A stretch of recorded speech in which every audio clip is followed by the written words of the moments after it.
Tuvumi, Quyanaq Qaikaffi Pangma Nunaptingnun, Uvanga Atiga Margaret Noksana. Good afternoon. Welcome to Where We Live Now. My name is Margaret Noksana. And on today's show, we have Gloria Iatridis and Olivia Kate Iatridis. I said it right? How are you ladies? Wonderful. Yeah. Great. The way I like to start off every show is I like to ask the guest or guests to introduce themselves exactly the same way as if they were talking to an elder, because I think it's important to place, like, that's how our elder places a person and who they are. So if you can just let me know who you are, where you're from, where your family's from, and if you want, you can share your Inuvik names. So Gloria, if you can go first. Sure. My name is Gloria Iatridis. My Inuvik name is Quyanaq. I'm originally born and raised in Tunnganarniq. I currently live and reside in St. Albert, but I stay connected as much as I can to home. My mother is Sarah Anderson, and my grandparents are Joe and Susie Nazagalwak. My grandfather was originally from the area in Tuktoyaktuk before the community actually existed. And my grandmother is from Pawatuck. And I'm very happy to be here today to share with all of you. Thank you. Quyanaq. And Olivia? Hi, I'm Olivia Kate Iatridis. My Inuit name is Silyuna. I was named after a medicine woman from where my mom was born and raised in Tuktoyaktuk. And I was born and raised in Yellowknife, but I live in Vancouver, BC right now. Mm-hmm. And I'm also very excited to be here. We've been working on this for a while to have you as guests on the show. And I'm happy that we finally it works out in the schedule that we can have you on. So we are here to talk about an exciting accomplishment that you, Gloria, and you, Kate, have created. So we are going to talk about your book. Can you tell me a little bit about it? I think I will jump in, and then I'll have Olivia add. Booked. Mm-hmm. Here's a picture of it. We released it in February of this year. It's definitely it was a work in progress. It was written a few years ago. It took me a couple of years working with Olivia, and it really is a combined how-to guide and also a memoir of the experiences that Olivia and I experienced while she was working in the film industry. Mm-hmm.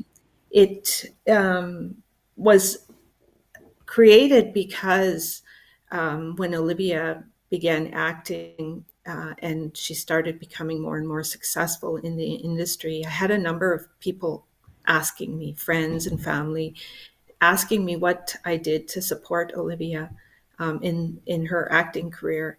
And it was really difficult to explain.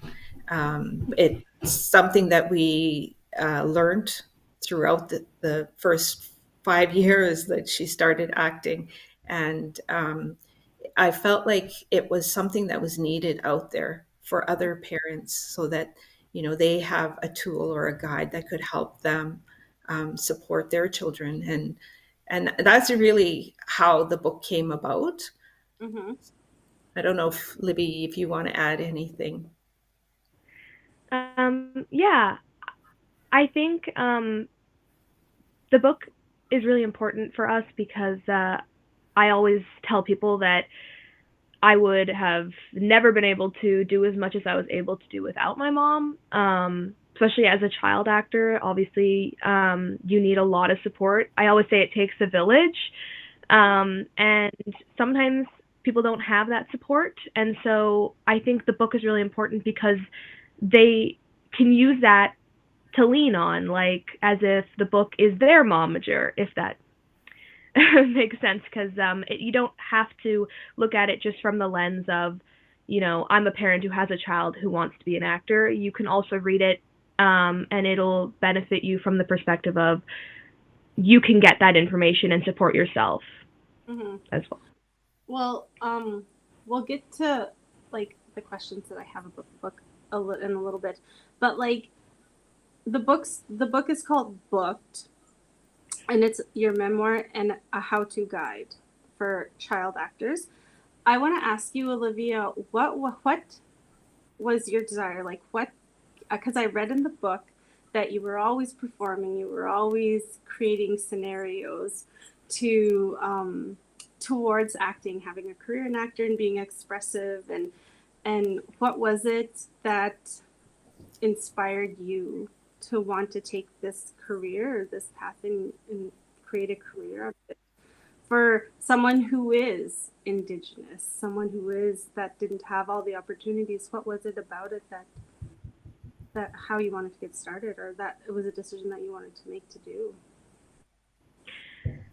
I think as a kid, the prospect of being Indigenous never even really crossed my mind when it came to it, because I always just felt really passionate about it, and I always thought, I never see very many Indigenous folk on TV, and there are so many amazing stories that I hear all the time, and they would be lucky to have more Indigenous folk in the industry.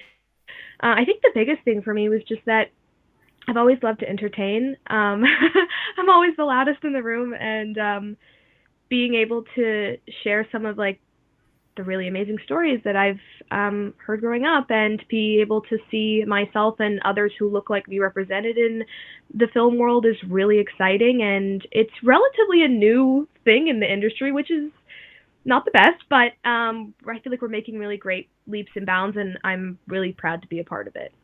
Yeah. And what was it like for you, Gloria?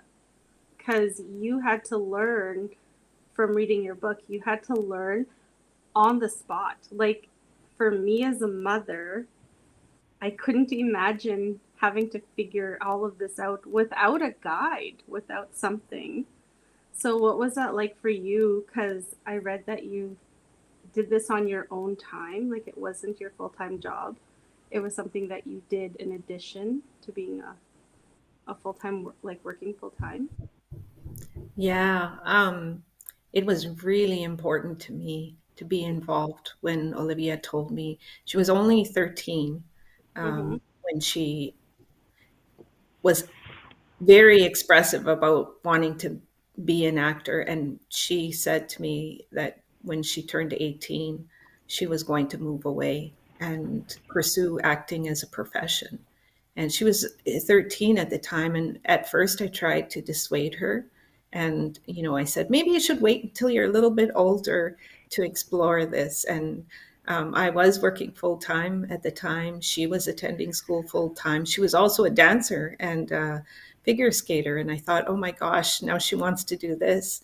And I saw the look on her face. I saw the determination in her eyes, and I knew that I needed to support her. And I felt like, I have 5 years.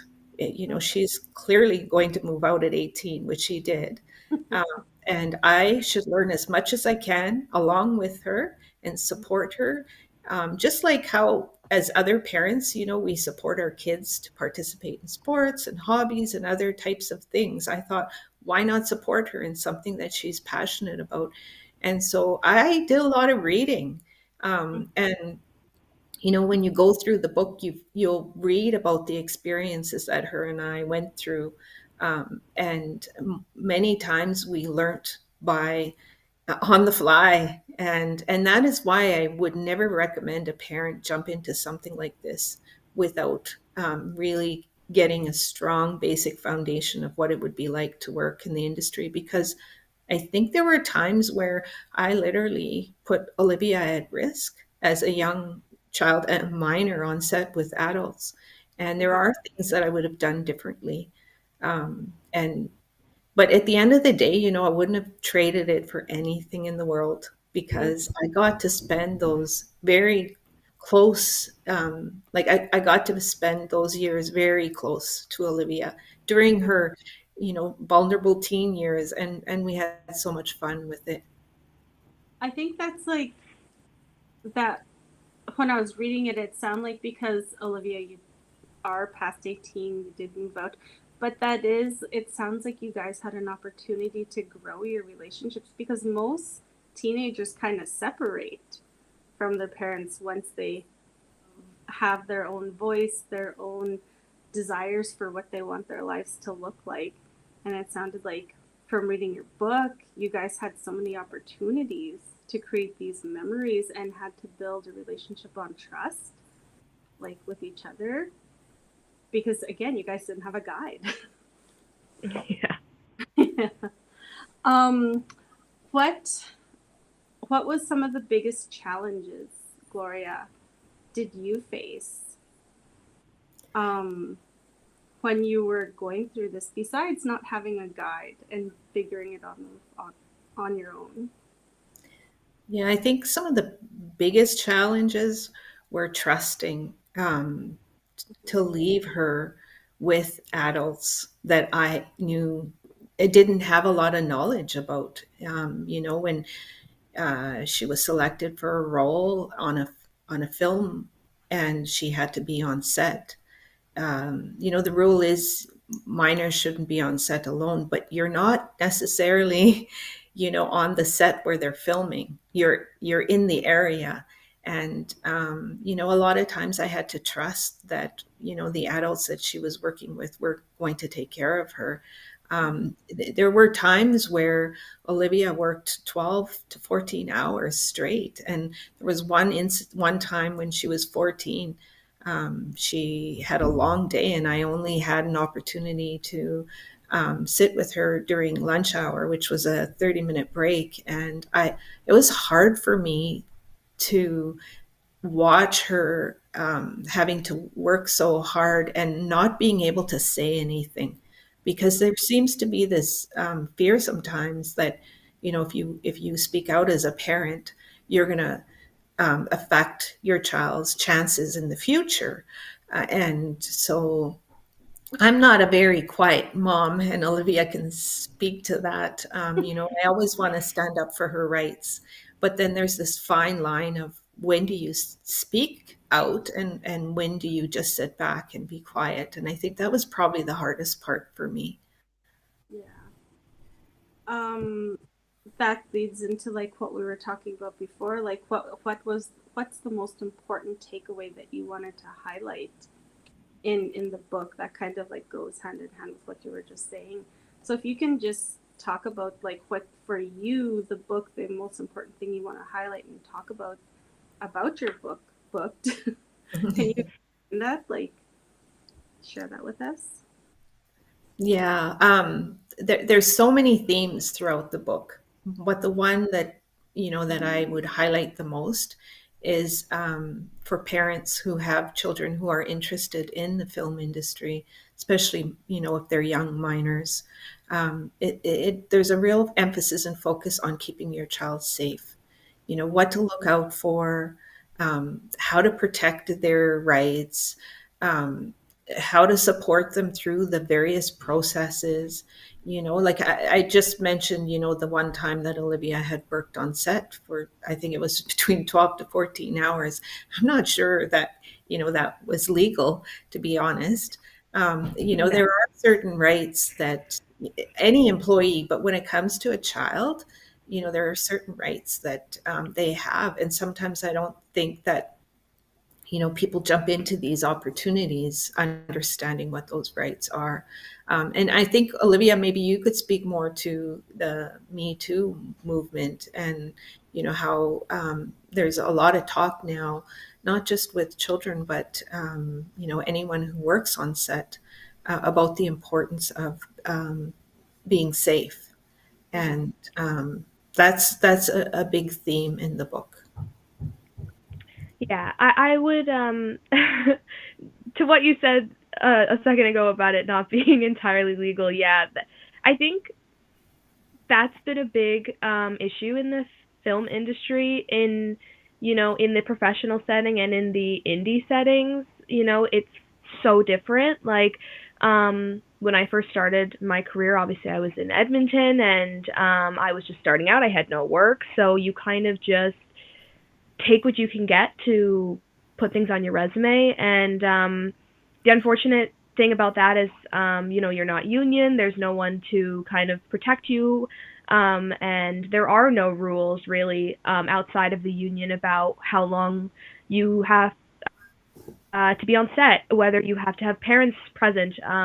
And it it can be really dangerous, especially when you don't have someone like my mom who, you know, she used to work a full-time job, and then on the weekends she would take me to these jobs where she would sit in her car for like 12 hours because I didn't want her on set, but I didn't want her to go. And, I was very, very lucky, and I wouldn't trade it for anything, but a lot of people don't have that. And I've heard a lot of people talk about how difficult it is to advocate for yourself, especially when you're young, and when you're not union and there aren't people to advocate for you. And I think that's why the book is so, so important. If you took every other aspect away from the book and it was only about safety on set, it would still be just as important, I think, because a lot of people don't know their rights, and the line between speaking up and protecting yourself and potentially blackballing yourself in the industry, it actually is a closer than most people realize, and it's quite toxic. And the Me Too movement has opened up a lot of really great conversations about safety, and those types of movements are definitely a huge influence on our book, on creating it. Yeah. So what I'm gathering is, like, because I am not an actor, I'm not in the industry, but it sounds like it's a different type, a different format of work. Like, obviously what you get to do is exciting, but knowing and understanding the industry sounds like a completely different language than the rest of everyone else speaks that works a typical 9 to 5. Absolutely. Yeah. Yeah, and if I could just add to that, because it is a completely different language, you'll see in the book at the back, we have included a glossary of terms. And they were top 50 terms that Olivia had identified that, are basic terminology that anyone who might be interested in the industry should be aware of. And some of them are quite interesting. It's almost like a different language. Mm-hmm. I don't know if Olivia, you want to share a few that might be new to. Yeah.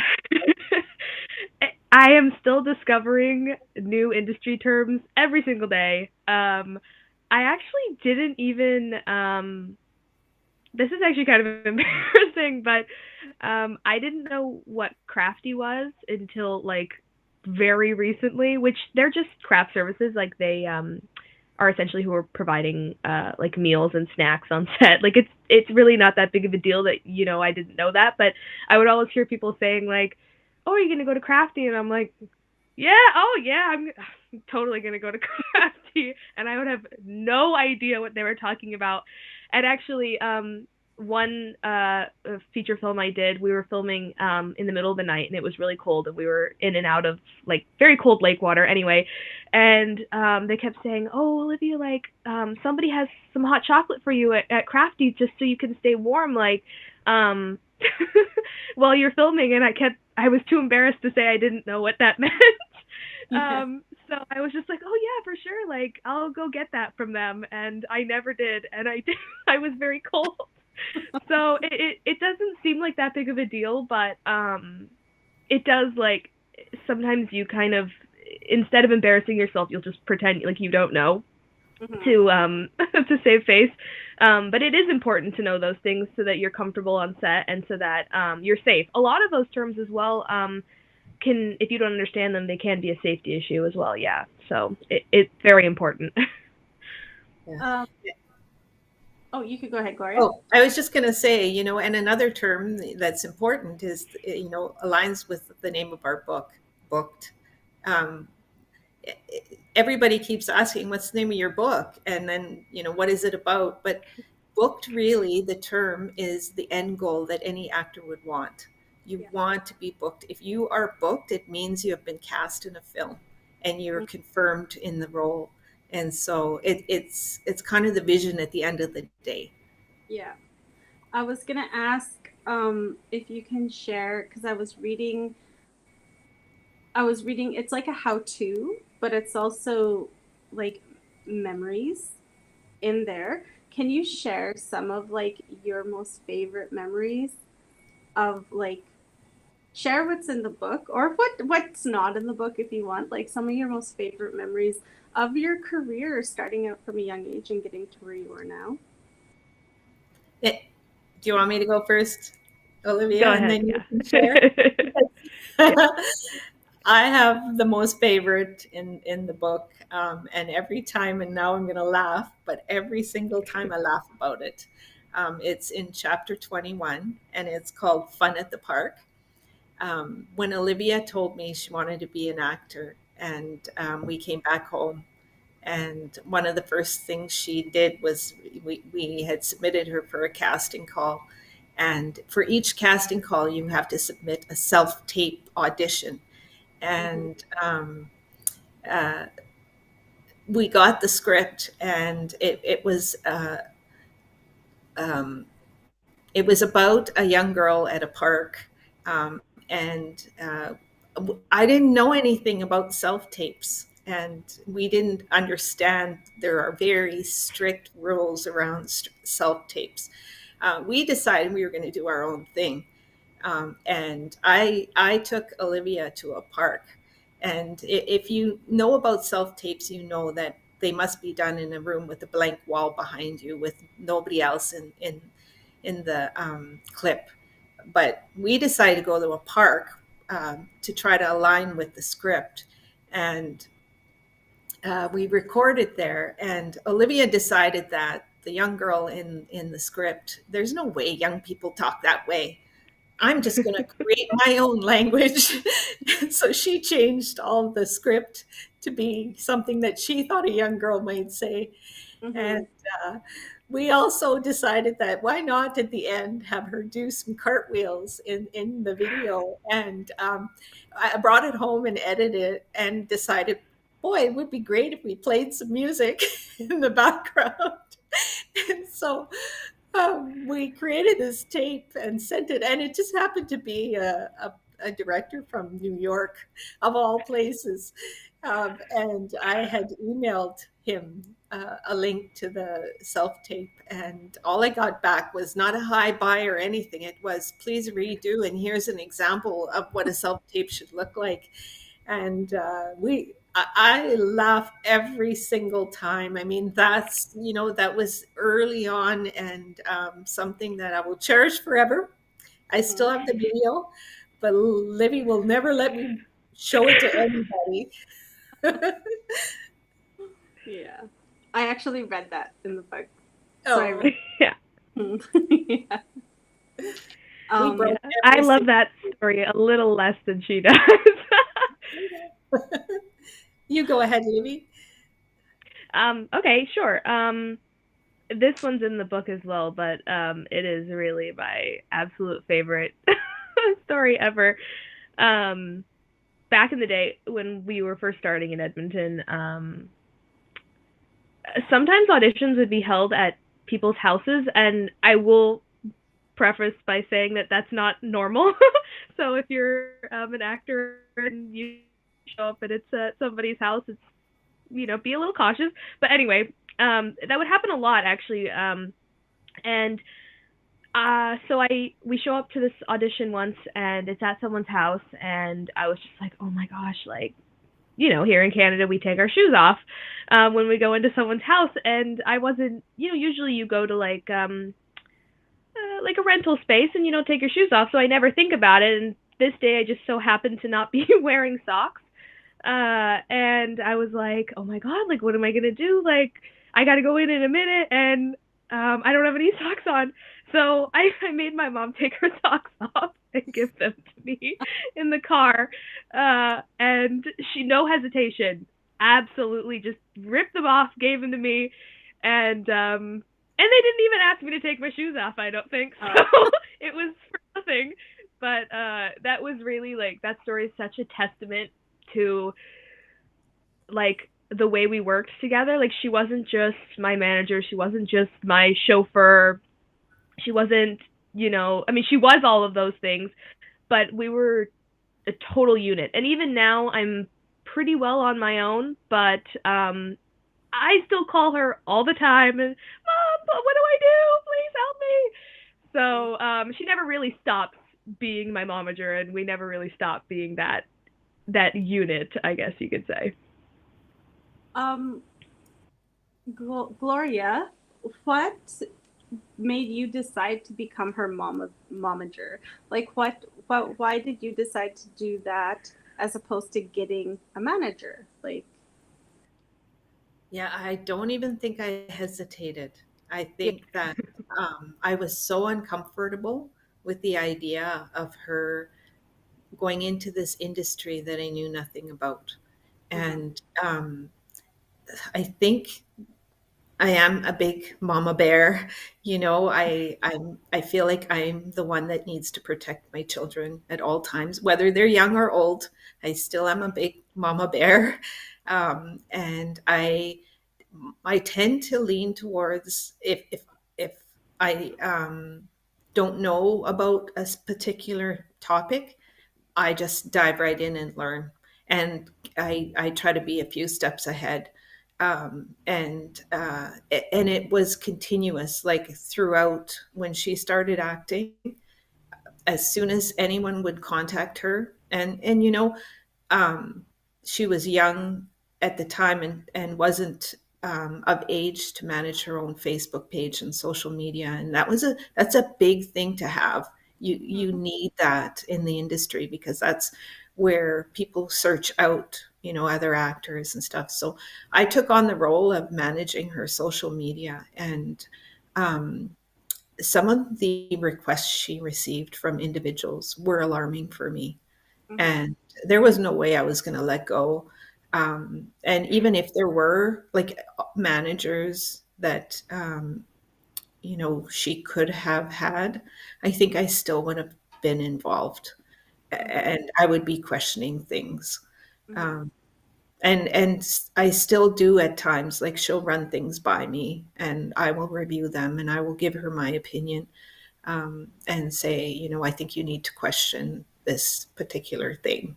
Mm-hmm. So I think For it's instinct. It's motherly instinct to want to be there for your child. Was it difficult besides like going into the unknown? There's so sounds like so many logistics that you had to create in terms of you were talking about how a resume looks different, and you were talking about headshots and like full body shots and stuff like that. How was that navigating it? Because you started in Yellowknife, right? Like, how was that navigating it coming from the north and then having to eventually move so you could do your work? What was that like? Like, Um, I think it when we started out, I just did a lot of research, and then at the beginning, in her resume, it looked more like a work resume. And then as she slowly got involved in films, then we started updating it. And it's hard at first. And I think, Libby, you could speak to this because she would work on film sets, and there's always a commitment whether you're getting paid or not. Like at the beginning she would work for free just to build her resume, and with the promise that she would get a copy of the clip. So it's really important to get clips of the work that you've done because that's part of your demo reel. And we were challenged at the beginning because some people will make short films and they don't want to release them for 2-3 years, or you never are able to get a copy of the clip because they've decided not to release whatever film that they were working on. And so it was a struggle at first, but then we just slowly kept building her demo reel over time.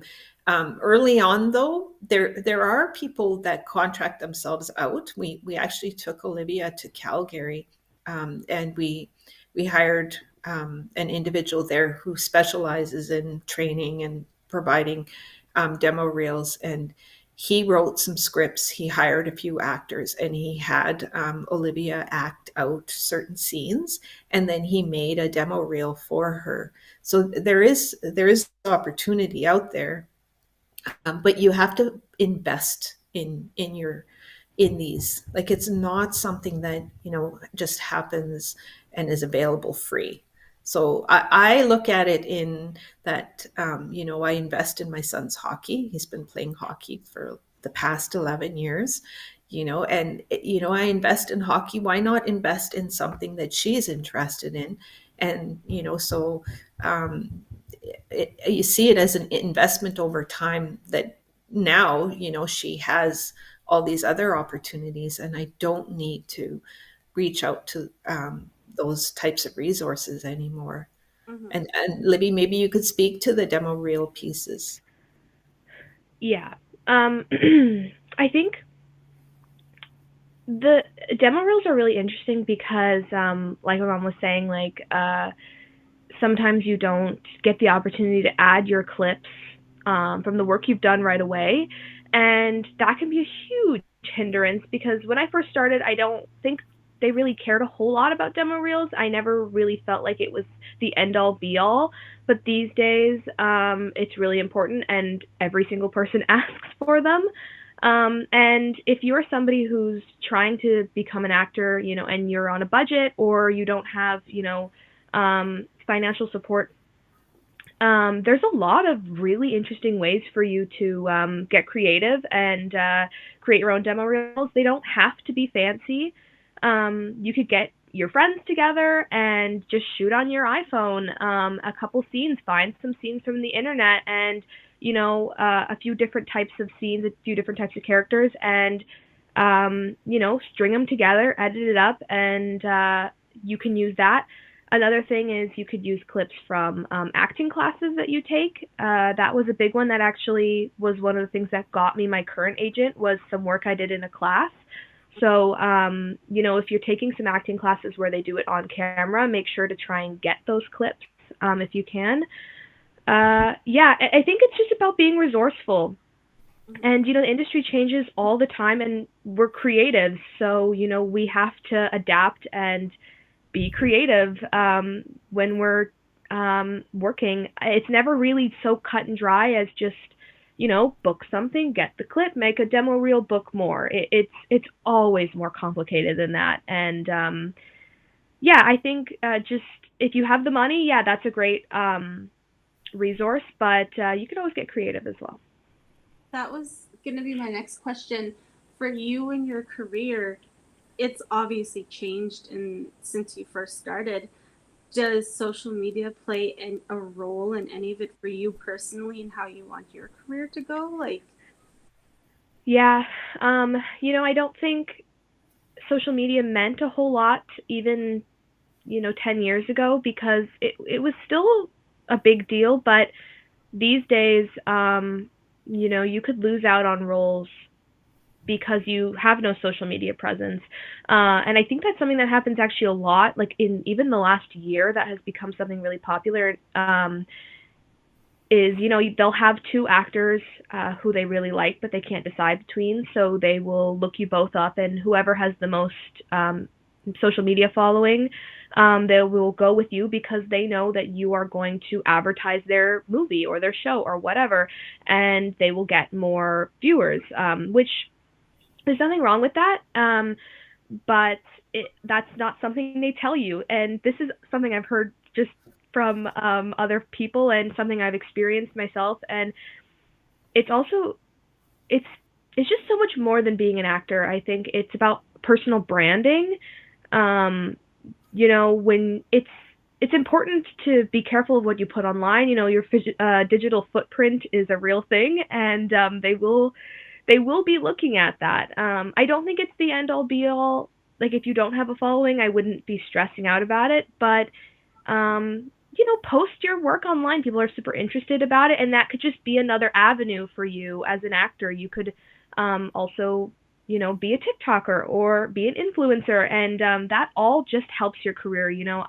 Something I've learned recently is not to put all of your eggs in one basket. I'm trying really hard to use the skills that I have as an actor and that I've learned as an actor and put it in different places. I just finished a podcast recently, which was really great, and I'm trying to kind of post on TikTok and do all that fun stuff because it all helps. It's personal branding, really. It sounds like there's a lot of layers. Like, there can be a lot of layers for how you want your career to look like, because it kind of goes like individually to the person. Yeah. Like, of their career to look. Yeah. Absolutely.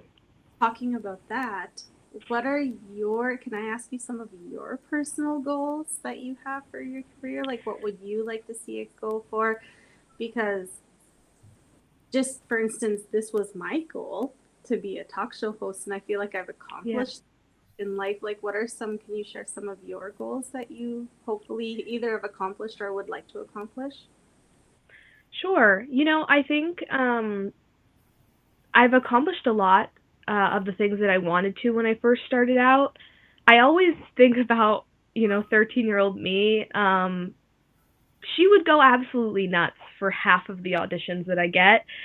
And I think that perspective in the industry is really important because, we're all wanting to be these great actors and do these huge budget films, but sometimes I think we get lost in the sauce a little bit, if you will, because something that I think is just another audition to me 10 years ago would be life changing.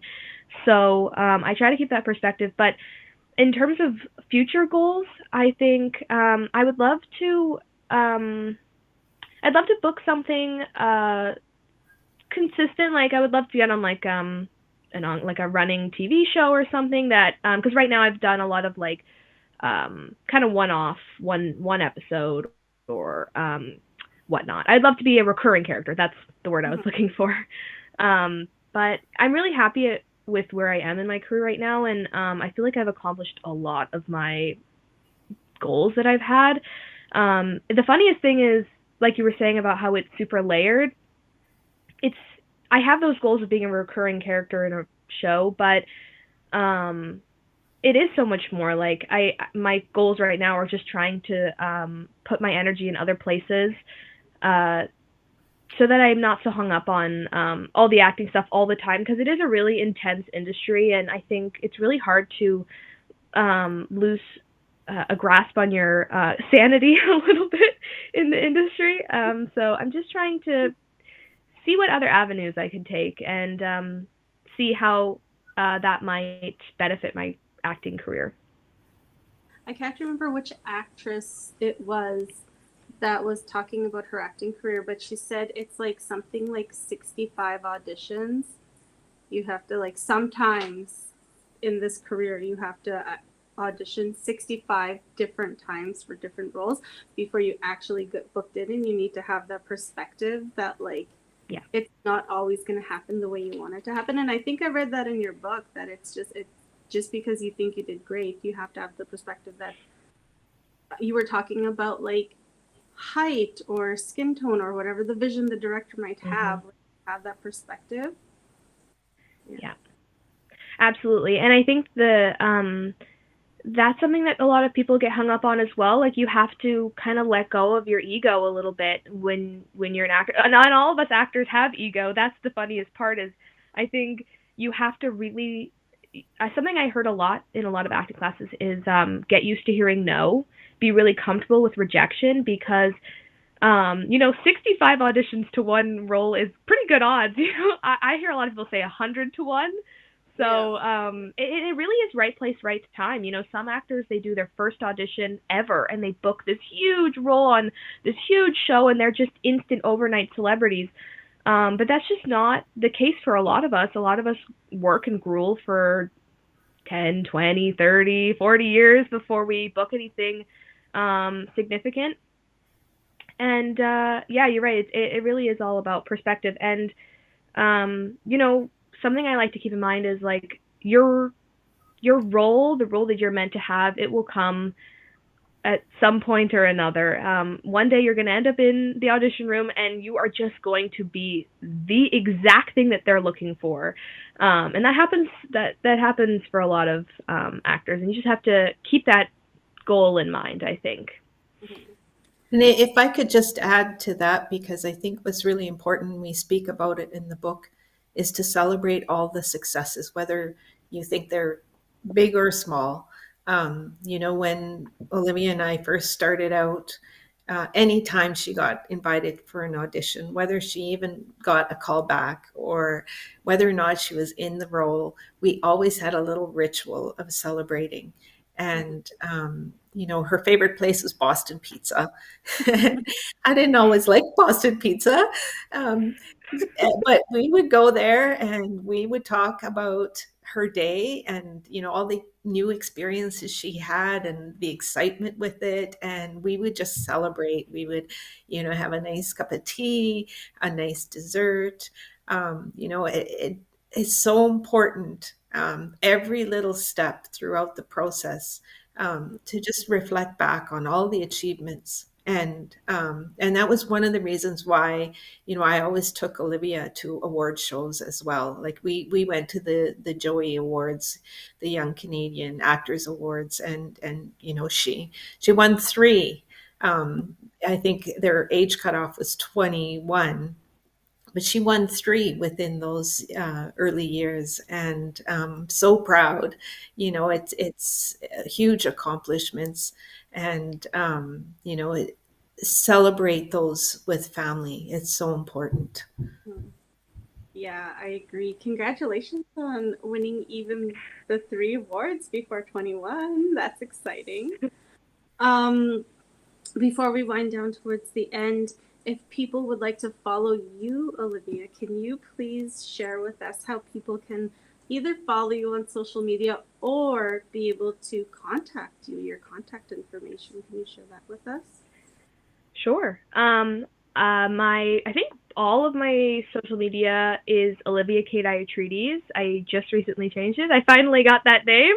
Somebody had it for this whole time, and I just recently snagged it. So Olivia Kate Iatridis on Instagram and TikTok for sure. Facebook, I'm not 100% sure, but you could email me. What? It's the same on Facebook. Oh, it's the same. Oh, good. I also I'll just say my email as well. If anybody wants to email me with questions or they just want to a chat, I'm always checking my email. I'm addicted to the email, so it's oiatridis@gmail.com. If anyone wants to ask a question or discuss, that's my work email, and I'll be checking it. Yes. We also have a book account. Website is www.booked-it.ca, and we have a book email, booked@shaw.ca, and we also, our book account is on Facebook and Instagram as well. And I'm sure if you just typed in booked, it might pop up. That was going to be my next question. If people want to purchase the book, which can be applied to not just acting, but supporting your children, where they can find it at these places, is there anywhere else where they could find to purchase the book themselves? Yeah, I always say shop around, because Booked is available almost anywhere. You can get it in all different countries across the world. But most likely, Amazon, Barnes and Noble, Chapters, Indigo. So anywhere online, if you Google it. I say shop around for prices. Sometimes Amazon, they'll go on sale. You can also message us at booked@shaw.ca because I do offer sales through author direct pricing. Um, our publisher was Friesen Press, and so they have a bookstore online. I also recommend going on there. When we released the book by Friesen, we were the staff pick, and so we carry that award title as part of our book. We also we've been submitting to a number of book festivals, and so far we've won 8 different recognition awards. So we're really proud of our book, and encourage anyone who wants to read it to read it, because it's not just for youth and parents. I think it's beneficial for anyone, like you said, that want to support their children's passions. I will say that I was reading it out loud this afternoon, and Kendall, my daughter, was listening to it, and she was like, "Can I become an actress, Mom?" She said that as I was reading the instructions. Of course she can. Yeah. Just even reading it out loud around a child, because my daughter's 11, she was like, "Can I become an actress? Can I get into gymnastics?" Like, so you're right. Like, I totally saw how it can be applied to just supporting your child and just learning the steps that you need to take, and navigate through things that are just not laid out so clearly and easily in the everyday life that we live, because it's such a different industry. Yeah. So yeah, I think I was just gonna ask. Sorry. Had anything else before our time? Yeah, I mean, I was just going to quickly say that the book is really wonderful because, like you were saying, there's just no book like it right now out on the film industry, at least that side of it. And it has so many layers to it. And it's about so many different things, but you can't, before this book, you couldn't just Google how do I become an actor. There's no step-by-step process that's like easily laid out. You can't just go to university and you will book a big role like immediately after. Maybe that is the way for some people, but it's uncommon. So yeah, I think that's why the book is so important, and because people deserve a step-by-step instruction manual, if you will, because there's a lot of people who won't be as lucky as us and may end up hurt or worse trying to navigate the industry on their own with no guide. The important thing about Booked is when I was writing it, I wanted to make sure it was written in a plain language, very simple, easy to read, so that if youth were on their own, that they were able to easily understand the book.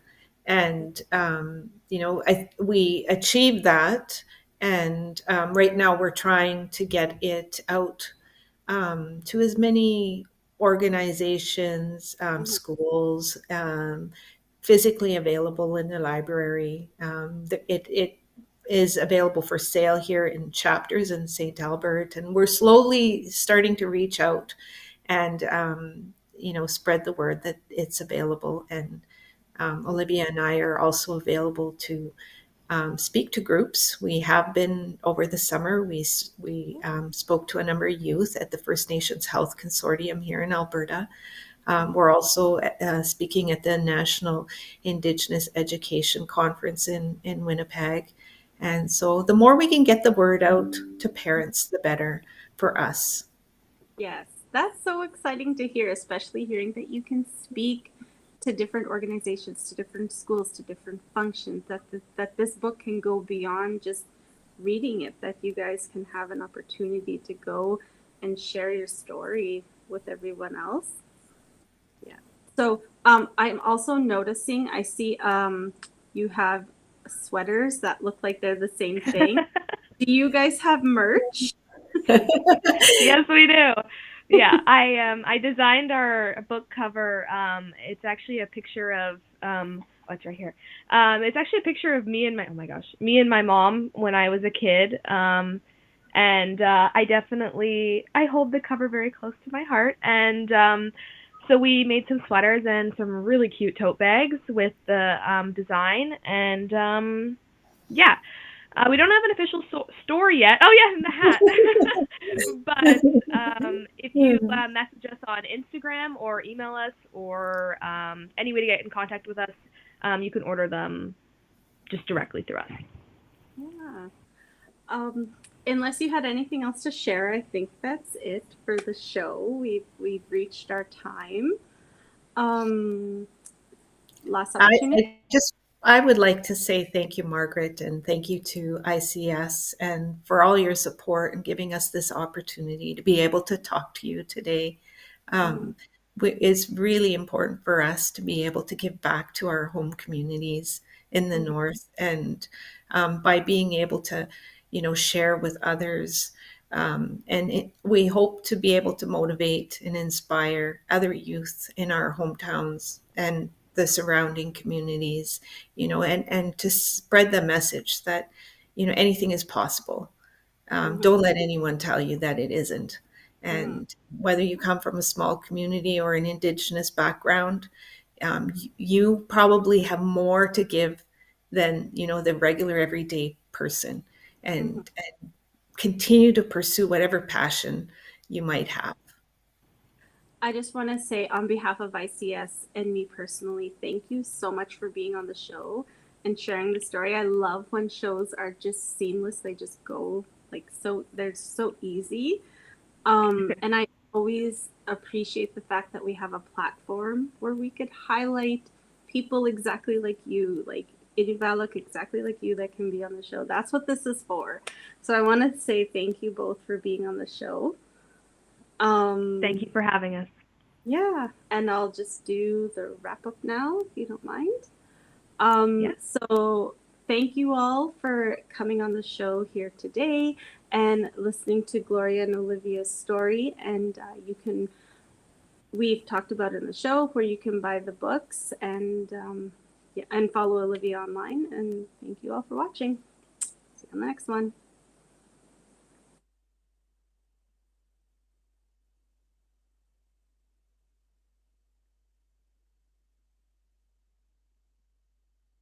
There we go.